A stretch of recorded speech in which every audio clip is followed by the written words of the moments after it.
Halo, assalamualaikum warahmatullahi wabarakatuh. Ya. Untuk semuanya saja, saya ucapkan selamat malam ya. Selamat berjumpa dengan kami Triyono bin Sukandar. Oke, untuk kali ini saya ingin mengajak diskusi tentang kehidupan. Ya, di sini saya ingin melihat permainan kartu remi. Ternyata kalau kita melihat sesuatu itu bisa dipastikan 90% bisa dipastikan ada maknanya di balik yang kita lihat itu. Seperti permainan kartu remi, ya kan? Kalau kita lihat sepintas, kartu remi itu biasanya digunakan untuk judi, jadi kelihatannya sudah jelek ya, tapi kita kesampingkan judinya. Kalau judi memang jelek ya, tapi kita lihat permainan kartunya itu ternyata ada makna-makna yang tersirat di dalam permainan kartu remi itu mengandung berbagai macam hikmah yang sangat bagus ya untuk kita pelajari dan kita jadikan pedoman hidup kita. Yang satu ya, kalau kita lihat permainan kartu itu kan ada yang ngocok kartu, terus ada yang bagi ya, ngendum kartu ya. Kalau satunya dapat 9 kartu, yang lain juga 9 kartu ya kan.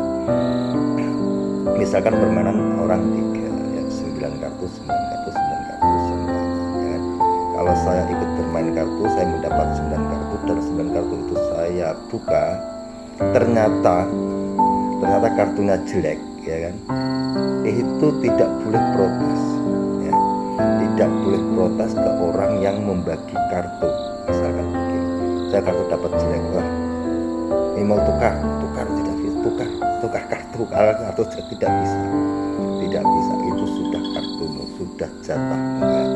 Dari situ kita melihat bahwa orang hidup di dunia ini itu sudah ditentukan, kita dilahirkan oleh siapa, dilahirkan di mana, itu sudah pastinya, sudah takdirnya kan. Tidak boleh protes. Meskipun kita hidup di kalangan orang tua kita kaya, orang tua kita itu tidak boleh protes sama yang kuasa, tidak boleh protes dan tidak bisa berubah. Itu memang sudah takdir. Seperti main kartu yang tadi. Nah, orang yang menerima kartu tadi ya kan, kartu ini tidak boleh, permainan itu tidak boleh melihat kartu lawan-lawannya, tidak boleh ya kan? Dia fokus memainkan kartunya sampai permainan selesai ya kan. Ya, itu berarti ada yang perlu kita contoh. Kalau kita hidup di dunia ini ya, kita terus mengintrospeksi diri kita masing-masing ya. Jangan mencari kejelekan orang lain ya kan, itu tidak bagus. Jadi kita dianjurkan untuk introspeksi diri, apa kemampuan kita dan apa yang sudah ada di dalam kita dipergunakan semaksimal mungkin untuk menjalani kehidupan di dunia ini. Itu sudah dua arti ya. Tadi nerim tadi ya kan, takdir, kita lahir di mana, dilahirkan oleh siapa, itu sudah tidak boleh protes. Terus itu tetap menjalani kehidupan seperti biasa, seperti semaksimal mungkin, menjalani kehidupan semaksimal mungkin ya kan. Nah, itu dua arti sudah.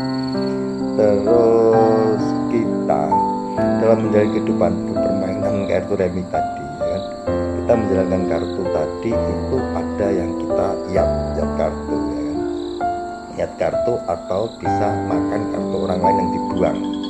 Kita makan karena cocok pada kita, terus kita membuang kartu yang kurang cocok untuk kita buang ya kan. Tapi ternyata kartu yang kita buang itu bisa jadi dimakan oleh lawan kita. Ya, itu artinya apa? Bener kanggoku, orang bener kanggo wong liya. Cocok kanggoku, cocok buat kita, belum tentu cocok buat orang lain, cocok buat orang lain, belum tentu cocok buat kita. Jadi artinya apa?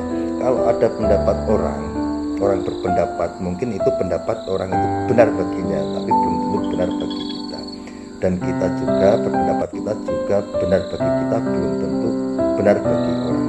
Jadi di sini kalau kita berpendapat itu tidak boleh memaksakan kehendak pada orang lain, ya kan? Termasuk keyakinan kita, ya, kita yang kita yakini itu cocok buat kita, tapi belum tentu cocok buat orang lain. Jadi keyakinan atau pendapat itu tidak boleh dipaksakan untuk orang lain. Nah itu ya 3 makna sudah. Tapi tetap berjalan terus sampai di akhir permainan, ya kan? Begitu. Terus di sini orang bermain kartu itu mengutamakan apa? Di situ ada mengutamakan rasa kejujuran. Siapa dalam permainan itu curang, sudahlah, dimusuhi, tidak boleh curang. Itu ternyata orang bermain remi atau orang main judi pun sekalian, kalau itu dibuat untuk judi pun sekalian, itu tetap menjunjung tinggi kejujuran.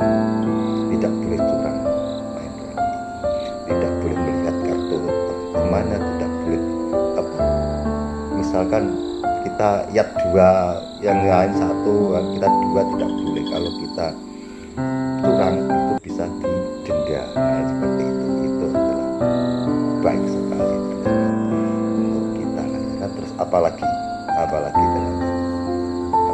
kita cari, ya kan, cari lagi permainan kartu remi berputar antri sih, dia menunggu sabar, ya. Lawan di bawah kita pasti dia sebelumnya itu menunggu kita untuk membuang kartu. Siapa tahu kartu yang saya buang tetap buat dia, ya itu kesabaran.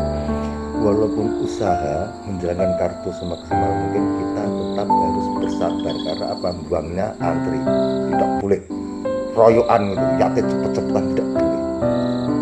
Antri satu, ya kan? Kesabaran dan budaya antri, tidak boleh mendahului di sini, ya kan? Nah itu disiplin itu banyak banget ya artinya. Terus apalagi ya, kejujuran. Dan ternyata yang paling penting, ternyata kalau kita permainan kartu, misalkan judi, ada judi, itu kalau yang menang dia, kalau saya memahami sama orang-orang yang pernah berjudi, saya pun juga pernah, itu tidak pernah dia mengandalkan kalau kita menang, ya pasti dia bilang awakku sendiri. Jadi dia tidak mengakui kalau dia sendiri yang bisa memenangkan permainan. Ada kekuatan yang di luar dia untuk memenangkan dia yang yakin. Tapi tahu taktik, kalau kalah dia tidak pernah menyalahkan kekuatan yang di luar tubuhnya, mungkin kekuatan yang, tapi dia selalu menyalahkan dirinya sendiri, ya itu. Atau mungkin dia menyalahkan teman-temannya atau apa, tidak pernah menyalahkan Tuhan, ya, seperti itu. Bagus sekali permainan ini ternyata sampai permainan selesai, ya kan? Nah permainan selesai itu ternyata kadang kita yang menang, kadang teman kita yang menang. Nah itu ternyata ada dirinya sendiri-sendiri, ya. Walaupun kalah, terjadi kalah, tapi tetap pernah menang, gitu ya. Oke ya, untuk sementara sampai di sini dulu ya. Kita mencoba melihat kejadian sesuatu yang ada di sekitar kita, tapi ada makna yang baik, ya. Jangan kita langsung kita kalau dilihat mata itu ternyata negatif, kita langsung jangan bilang jelek. Ternyata ada maknanya tersendiri. Dan ternyata orang-orang yang seperti itu, yang biasa mengatakan itu, dia malah ada kedisiplinan yang tidak boleh tadi, ya di sini tidak boleh antri tadi, budaya antri itu, ya, sabar menunggu temannya ya sabar, seperti itu. Oke ya, dari saya cukup di sini dulu. Oke, selamat malam, selamat berjumpa dengan saya di lain kesempatan.